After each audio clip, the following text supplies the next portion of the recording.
నమస్తే, welcome to our channel. నేను సౌజన్య.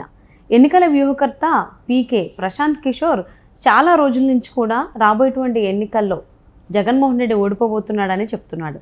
రీసెంట్గా రవిప్రకాష్ ఆర్టీవీకి ఇచ్చిన ఇంటర్వ్యూలో కూడా అదే మాట అనడం జరిగింది. సో ఇది ఖచ్చితంగా జగన్మోహన్ రెడ్డికి మైనస్గా మారనుంది అని చెప్పేసి ఆయన జగన్మోహన్ రెడ్డి భావిస్తున్నాడా అంటే అవును అనేటువంటి సమాధానం వినిపిస్తోంది. ఈ అంశానికి సంబంధించి మనతో మాట్లాడడానికి, వారి విశ్లేషణని మనతో పంచుకోవడానికి ఈరోజు మనతో పాటు ఉన్నారు సీనియర్ పొలిటికల్ అనలిస్ట్ కేబీవి ప్రసాద్ గారు ఉన్నారు. వారితో మాట్లాడదాం. నమస్తే అండి. నమస్తే అమ్మా. ప్రశాంత్ కిషోర్ చాలా రోజుల నుంచి ఆయన జగన్మోహన్ రెడ్డి ఓడిపోబోతున్నాడు అనే చెప్తూ ఉన్నారు. రీసెంట్గా రవిప్రకాష్ ఆర్టీవీకి ఇచ్చిన ఇంటర్వ్యూలో కూడా అదే మాట అన్నారు. ఆయన చేసినటువంటి వ్యాఖ్యలు ఏవైతే ఉన్నాయో అవి జగన్మోహన్ రెడ్డి ఓడిపోవడానికి కారణం అవ్వచ్చు అని అనుకుంటున్నారా? అందుకనేనా జగన్మోహన్ రెడ్డి ఐపాక్ టీంతో ఆల్ ఆఫ్ సడన్గా మీటింగ్ పెట్టి అందులో ప్రశాంత్ కిషోర్ గురించి చాలాసేపు మాట్లాడారని కూడా తెలుస్తుంది. ఏమంటారు? సో ఒక విధంగా చెప్పాలంటే పీకే అనేవాడు ఈ రోజుని ఈ దేశంలో ఒక బ్రాండ్ అమ్మ. యాక్చువల్గా ఒక వ్యూహకర్తగా ఇప్పుడు ఈ రోజున చాలామంది వ్యూహకర్తలు ఉన్నారు దేశంలో. ఒక విధంగా చెప్పాలంటే పీకే స్కూల్ నుంచి వచ్చిన వాళ్ళే. సో వివిధ రంగాల్లో వివిధ పార్టీలకు పనిచేస్తున్నారు చాలామంది.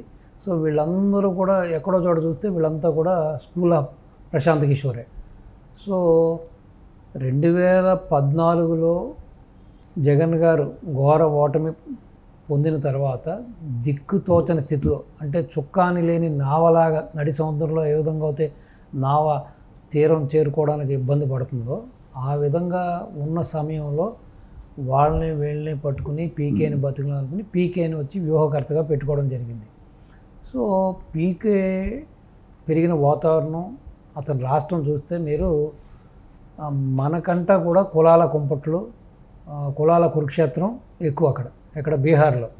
సో అటువంటి వాతావరణంలో పెరిగిన అతను, సో అతనికి బాగా తెలుసు ఏ విధంగా రాజకీయం చేయాలి, ఏ విధంగా చేస్తే ఓట్లు వస్తాయి, ఏ విధంగా చేస్తే మనం రాజకీయ నాయకులకు మనుగడ ఉంటుంది అన్నది బాగా స్టడీ చేసిన వ్యక్తి. కాబట్టి ఆ రోజున ఇటు కోడికత్తి డ్రామా తీసుకున్నా, లేకపోతే వాళ్ళ చిన్నాన్న మర్డర్ ఎపిసోడ్ తీసుకున్నా, లేకపోతే కులాల మధ్యన మతాల మధ్యన ఈ యొక్క కుంపట్లు చూస్తే కూడా కులాల ఏపీలో మతం పేరుతోటి మోసాలు మాయలు, ఇటు కులం పేరుతో కుట్రలు కుతంత్రాలు ఇవన్నీ కూడా పీకే యొక్క గేమే. సో ఫైనల్గా పీకే సక్సీడ్ అయ్యాడు, జగన్మోహన్ రెడ్డిని అందలం ఎక్కించాడు. ఇదే పీకే జగన్మోహన్ రెడ్డికి ఐడియాలు ఇస్తూ వర్క్ చేస్తున్న సమయంలో ఈవెన్ వాళ్ళ వైసీపీ ప్లీనరీకి కూడా ఒక ముఖ్య అతిథిగా ఇతన్ని ఆహ్వానించడం జరిగింది. సో ఎవరి దగ్గర చూసినా కూడా, ఏ నాయకుడి దగ్గర చూసినా కూడా పీకే గురించి గొప్పగా పొగుడుతూ, పీకే డెఫినెట్గా మనల్ని నెగ్గిస్తాడు, పీకే మనకు హెల్ప్ చేస్తున్నాడు అది అని చెప్పి జగన్మోహన్ రెడ్డి బావటంగానే చాలామంది దగ్గర పొగడుతూ కూడా చూసాం మనం. ఆల్ ఆఫ్ సడన్ మొన్న ఈ యొక్క రవిప్రకాష్ గారి యొక్క ఛానల్ ఉంది కదా, ఆర్టీవీకి ఒకరోజు ముందు ఇచ్చిన ఇంటర్వ్యూలో జగన్ తప్పిదాల వలన, జగన్ చేసిన పొరపాట్ల వలన ఘోరంగా ఓడిపోతున్నాడు అని చెప్పి చెప్పడం జరిగింది. సో దాన్ని మనసులో పెట్టుకుని అంతకుముందు అతను చేసిందంతా మర్చిపోయి, ఈవెన్ ఈ రోజున ఎవరైతే ఐపాక్ టీం తన దగ్గర ఉన్నారో, ఈ రిషిరాజ్ అండ్ టీం ఎవరైతే ఉన్నారో వీళ్ళందరూ కూడా అది స్కూల్ ఆఫ్ పీకే. ఆయనకి ప్రశాంత్ కిషోర్ దగ్గర నుంచి వచ్చిన వాళ్ళే మొత్తం ఆయన గైడెన్స్లో నడిచేవాళ్ళే, ఆయన గైడెన్స్లో తిరిగేవాళ్ళు అంతా.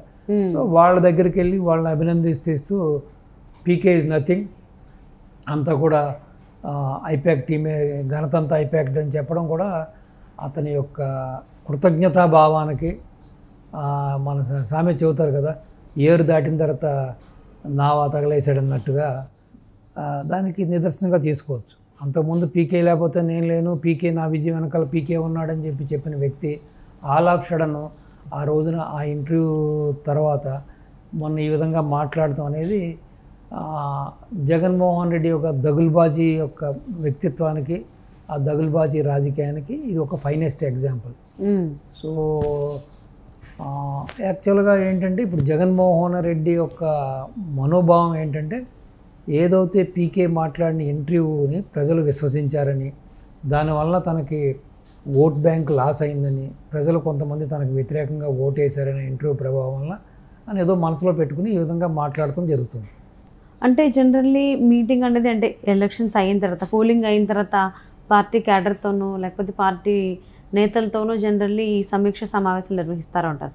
కానీ జగన్మోహన్ రెడ్డి మాత్రం ఆ పని చేయకుండా ఐపాక్ టీంతో మాత్రం మీటింగ్ అరేంజ్ చేశారు. సో అందులోనే ఈ వ్యాఖ్యలు చేయడం జరిగింది.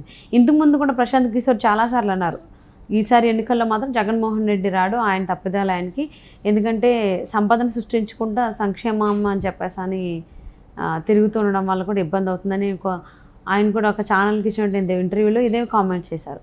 అప్పుడేమీ సరిగ్గా స్పందించలేదు. ఇప్పుడు ఎందుకు జగన్మోహన్ రెడ్డి ఐపాక్ టీమ్ మీటింగ్లో ఇలాగా పీకేని టార్గెట్ చేస్తూ మాట్లాడడం జరిగింది?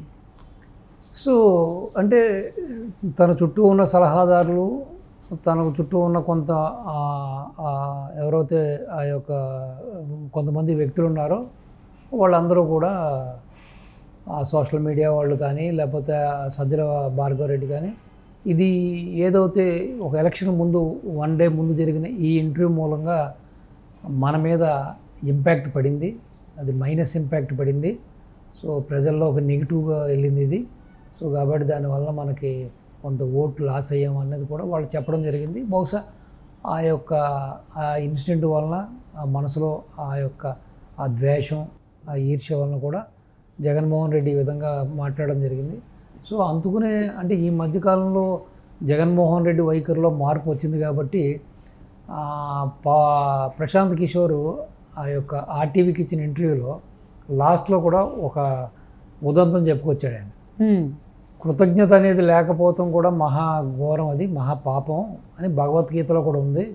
సో ఎవరికైనా సరే మనం మెప్పు పొందినప్పుడు, మన సహాయం పొందినప్పుడు అట్లీస్ట్ మనం వాళ్ళతో కృతజ్ఞత భావంగా ఉండాలి. అది ఆ విధంగా లేకపోవడం అనేది కూడా అది చాలా పెద్ద పొరపాటు, ఇది గీతలో కూడా ఉందని చెప్పి ఉద్దేశించి మాట్లాడడం జరిగింది. సో ఇండైరెక్ట్గా జగన్మోహన్ రెడ్డిని ఈ విధంగా కృతజ్ఞత లేకుండా మాట్లాడుతున్నాడు ఇతను, ఈ విధంగా కామెంట్ చేస్తున్నాడు అని చెప్పి జగన్మోహన్ రెడ్డిని కూడా హింట్ చేసినట్టుగానే మనం భావించవచ్చు. ఓకే. సో అంటే ఇన్ని రోజులు సైలెంట్గా ఉండి పోలింగ్ అయిన తర్వాత ఐపాక్తో ఉన్నటువంటి మీటింగ్లు ఇలా పీకేని టార్గెట్ చేయడం అండ్ ఖచ్చితంగా మనమే గవర్నమెంట్ ఫామ్ చేస్తామని కూడా జగన్మోహన్ రెడ్డి కామెంట్స్ చేశారు. సో అదంతా బూస్టప్ ఇవ్వడం కోసం ఐపాక్ మెంబర్స్కి బూస్టప్ ఇవ్వాల్సిన పని ఏమి లేదు.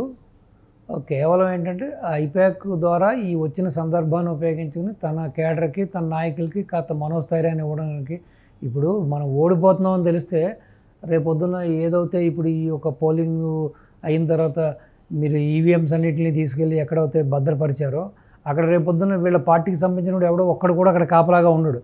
ఇంక పోతుంది కదా మనకెందుకు, పోయే పార్టీకి మనం ఎందుకని చెప్పి.